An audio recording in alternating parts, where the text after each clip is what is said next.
نحمد و نصلی علی رسول الکریم۔ کتاب العلم کا باب نمبر 37 ہے۔ باب ہے لیبلغ العلم الشاہد الغائبہ۔ جو حاضر بندہ ہے اس کو چاہیے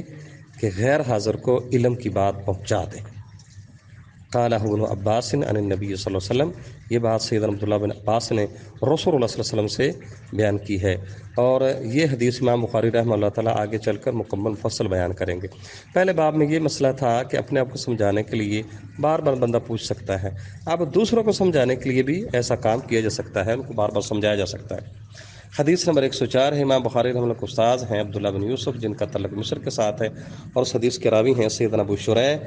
جن کا نام خالد بن عمر ہے۔ یہ فتح مکہ والے دن مسلمان ہوئے تھے، اور ان سے ٹوٹل 20 حدیث آئی ہیں۔ بخاری میں 3 ہیں، مسلم میں 3 ہیں، اور متفق علیہ 2 حدیث ہیں۔ یہ ایک واقعہ بیان کرتے ہیں، چونکہ عمر بن سعید یہ مدینے کا گورنر تھا یزید کی طرف سے، اور جس وقت مکے میں عبداللہ بن زبیر رضی اللہ عنہ سے قتال کے لشکر کی کشی کی افواہیں معاملات چل رہے تھے، تو انہوں نے مدینے سے مکہ مکرمہ لشکر بھیجنے کا ارادہ کیا نا، اس وقت پھر سیدنا ابو شریح نے فریضہ تبلیغ ادا کیا تھا، حدیث سنا دی کہ مکے کی حرمت، اس کی عزت، اس کا خیال رکھنا ہے۔ اور ضروری نہیں کہ انسان مکمل عالم ہو تو پھر ہی لوگوں تک دین کی بات پہنچائے، جو بات تھوڑی بہت دین کی یاد ہے آپ کو اچھے طریقے سے وہ لوگوں تک پہنچا دیں، کوئی مسئلہ نہیں۔ حضرت ابو شریح رضی اللہ تعالیٰ سے روایت قال فرماتے ہیں کہ انہوں نے عمر بن سعید، عمر بن سعید جو کہ مدینے کا گورنر تھا، اور وہ یبعث البعوث الی مکہ، وہ مکے کی طرف فوج بھیج رہا تھا، اس کو کہنے لگے اذن لی ایھا الامیر، امیر صاحب مجھے کو اجازت دو، احدثک قولا، میں آپ کو ایک وہ حدیث یہ بات بتاؤں، قام بہ النبی صلی اللہ علیہ وسلم الغدا من یوم الفتح، جو رسول اللہ صلی اللہ علیہ وسلم نے فتح مکہ کے دوسرے دن بیان فرمائی تھی، اور سمعت اذنای، میرے کانوں نے بات سنی، میرے دل نے یاد کی، میری آنکھوں نے دیکھا اس وقت جب رسول اللہ صلی اللہ علیہ وسلم نے کلام فرمائی، فحمد اللہ واثنى علیہ، اللہ کی حمد و ثنا بیان فرمایا، ان مکہ تھا، لوگو آپ صلی اللہ علیہ وسلم نے فرمایا، لوگوں مکہ حرمہ اللہ، اللہ نے اس کو حرمت والا، عزت والا بنایا ہے، ولم یحرمہ الناس، لوگوں نے اس کو عزت والا نہیں بنایا، ولا یحل لامرئ، کسی مرد کے لیے حلال نہیں، حرام ہے، کیا حلال نہیں؟ جو اللہ پر ایمان رکھتا ہے، آخرت پر دن پر ایمان رکھتا ہے، کہ ان یسفک بہا دما، وہاں پر وہ خون بہائے، یہ اس کے لیے حلال نہیں ہے،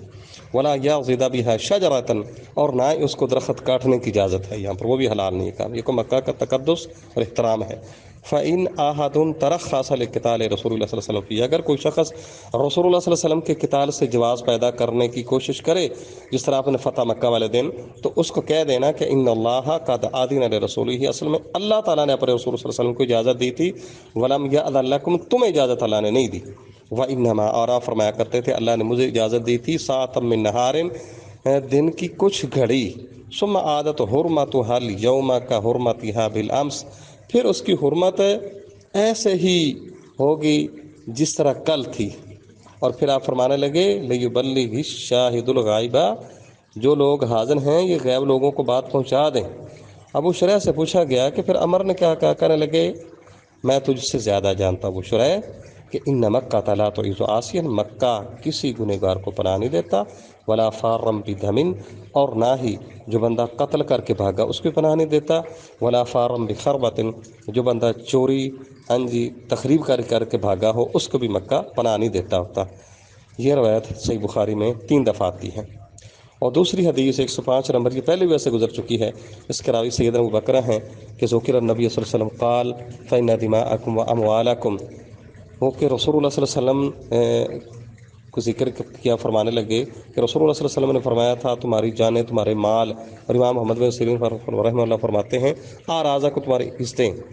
علیکم، تم حرام، تم پر حرام ہے، جس طرح تمہارے آج کے دن کی حرمت تمہارے اس مہینے میں ہے۔ پھر فرمایا الا لیبلغ الشاہد الغائبہ،